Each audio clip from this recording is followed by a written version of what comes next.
اختي قدام وصلوني لا دياس خصهم يجاوبوك الله اللي هو ربي غير هذا وركبت معاه.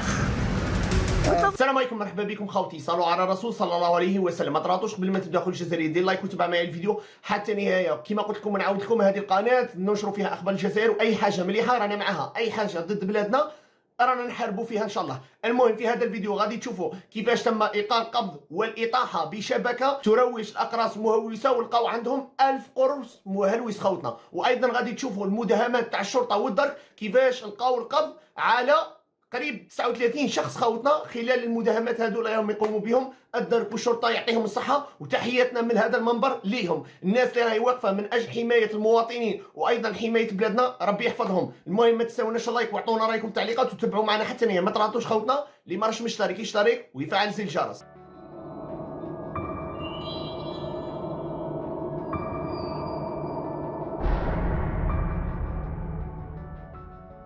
الفيديو الاول اللي غادي نعرضه عليكم كما راكم تشوفوا تم القاء القبض من طرف الشرطه في ولايه سيدي بالعباس على شبكه تروج الاقراص المهلوسه، وكما راكم تشوفوا شحال حكموا عنده 1000 قرص مهلوس من المؤثرات العقليه. هذه في ولايه سيدي بالعباس وفي ولايتي خوتنا انا بالضبط. الحمد لله اللي تم القاء القبض على هذا الشخص خوتنا، ونورمالمون كاينه عصابه ماشي غير هذا الشخص، الله اعلم خوتنا. وانا كي راني نتكلم في هذو المقاطع الموسيقى ممنوعه خوتنا في اليوتيوب، لذلك راني نتكلم خوتنا ونعرض عليكم الفيديو. كاين ناس اللي تديرونجا من هضرتي عن طريق الكلام تاعي، راني نبين لكم واش راه واقع خوتنا. هذا ما كان، انا ماهيش نزيد عليكم في الهضره ولا.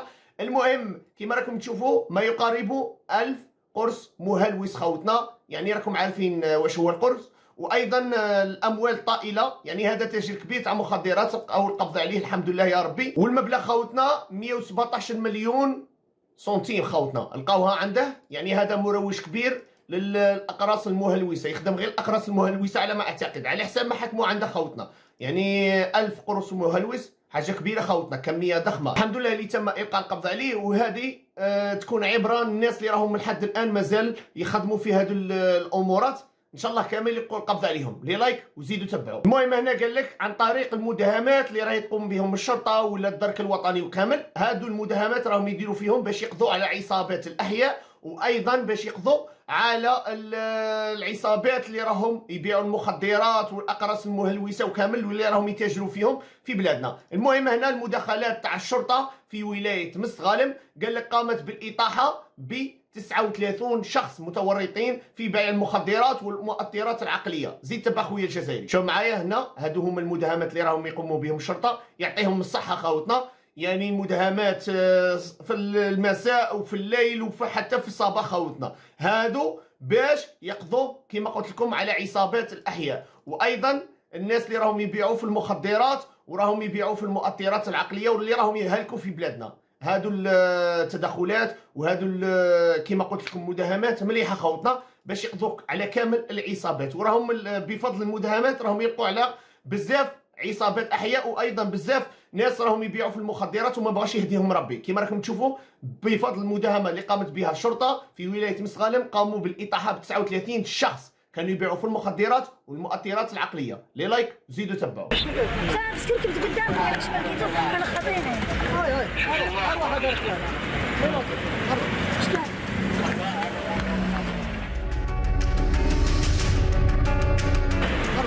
المهم هنا ايضا بفضل المداهمات اللي راهم يديروا فيهم، مداهمات ليليه كما راكم تشوفوا، لقاو القبض على سائق سياره ومعاه فتاه خوتنا، ولقاوها لافت كما راكم تشوفوا. كان في جيبك؟ لا حولي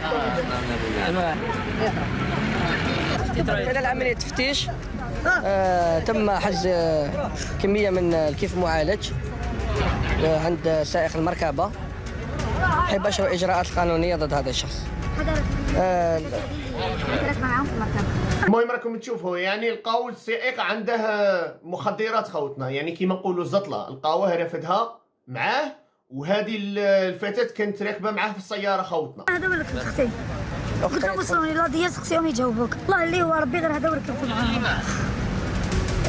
بالرفقه تاعهم وهذا ركبتي معاهم هذول ركبتي والو سرقة تليفون ما تعرفيهمش هاي تقول ما تعرفهمش هذول ركبت معاهم تليفوني ما تعرفهمش باش تعرفي بلي ماشي اي واحد تركبي معاه حبس طاكسي باش نعاود حبس طاكسي صح كي قلت في الحبس ما كيفما تيقولوا ركبوا معايا هذوك وطاحوا كازي كاشيات معليش انا درت بالي ما باكش ما رافد ولا انت تركبي مع ما باكش ما رافد مع مخدرات ولا تركبي بركتيه.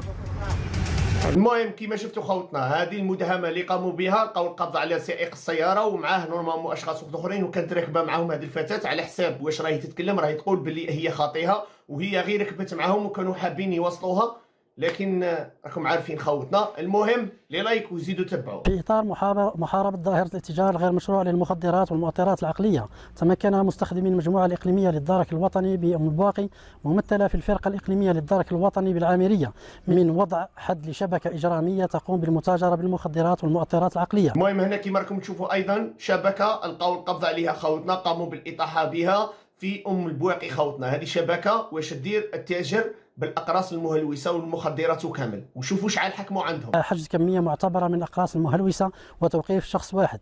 العمليه نفذت بناء على معلومات وارده الى مستخدمي الفرقه الاقليميه للدرك الوطني بالعامريه، مفادها وجود شبكه اجراميه تنشط في المتاجره بالمؤطرات العقليه، ستقوم بتمرير كميه من الاقراص المهلوسه عبر الطريق الولائي رقم 3 في شقها الرابط بين بلديه العامريه وعين فكرون. استغلالا للمعلومه تم وضع خطه محكمه لهذا الغرض من طرف مستخدمي الفرقة، أين تم وضع تشكيل ثابت ومتحرك بعد اتخاذ كافة الإجراءات الأمنية اللازمة. لفت انتباههم سيارة نوع ستروان قادمة من اتجاه بلدية عين فكرون. المهم هذه شبكة كبيرة خوتنا ولقاوهم يتاجروا كما قلت لكم بالأقراص المهلوسة وقاموا بالقبض عليهم مباشرة بفضل الدرك الوطني. عند اقترابها من السد قام سائقها بالالتفاف والعودة عبر نفس المسلك محاولا الإفلات من المراقبة الأمنية، ونتيجة التشكيل المحكم من طرف وحداتنا تمكن عناصر الفرقة من القبض عليه وتوقيف المركبة بعد تفتيشها تفتيشا أمنيا دقيقا باستعمال الثنائي السينوتقني. تم العثور على كمية معتبرة من الأقراص المهلوسة مخبأة بأحكام في مخبأ مخصص لذلك بالسيارة. المهم كما راكم تشوفوا الدرك في أم بواقي خوتنا أطاحوا بشبكة يعني تبيع الاقراص المهلوسه كما راكم تشوفوا.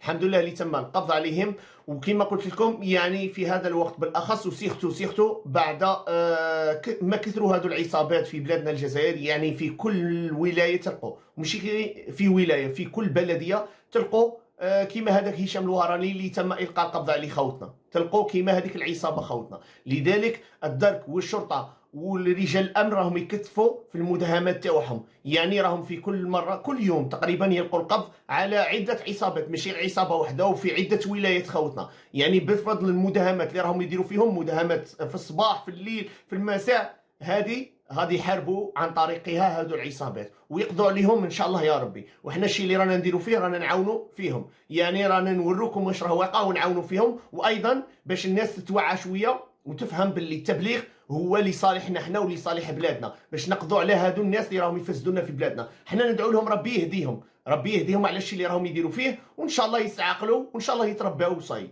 لي لايك عطونا رايكم في التعليقات، اللي ما راهش مشترك اشترك فعل زر الجرس. ان شااء الله نتلاقاو في حلقه جديده ولا فيديو جديد. تحياتي للجميع، تحيه الجزائر، السلام عليكم.